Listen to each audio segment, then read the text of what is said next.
So I've been having a lot of people ask me how I get the hair to look like it's like tapering off at the end. And the way that I do it is I have a tablet and I have these settings, so opacity and pressure and then size and pressure checked for my brush dynamics. And maybe if you don't have a tablet, you don't really know what all this means. And so, for example, since I have these two checked, if I press down really hard on my tablet, then I'm going to have high opacity and high size. And then if I lessen the pressure, then it gets smaller and also less opaque. So when I'm doing hair, and I normally use the airbrush, I think it's called an airbrush, then I can get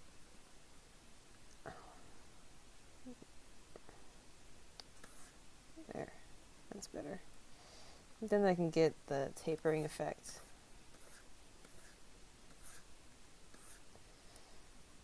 And that's how I do it with a tablet. So I can add little hair pieces.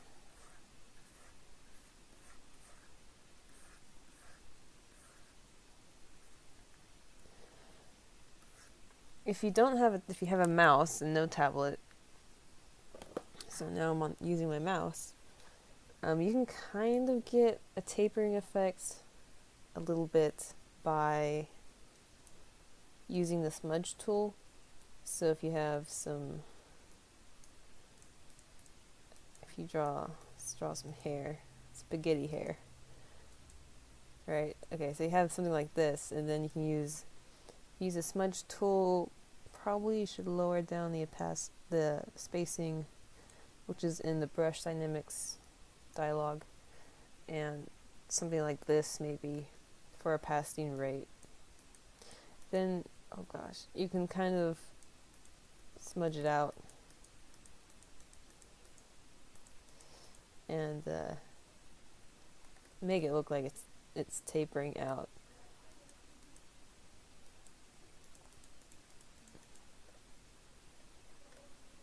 So you can try to do that if you have a mouse. I used a mouse for 2 years, and I just use a smudge tool for the hair to try to make it look fairly hair-like. So that's how I do it.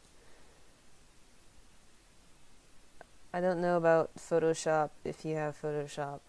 I've never used Photoshop. There might be something else that mouse users can do that I don't know about, and if there is, please tell me about it and I'll make an annotation or something. So that's how it's done with a tablet or with a mouse and the smudge tool. If you have any questions, please ask. I will do my best to answer them. And happy drawing.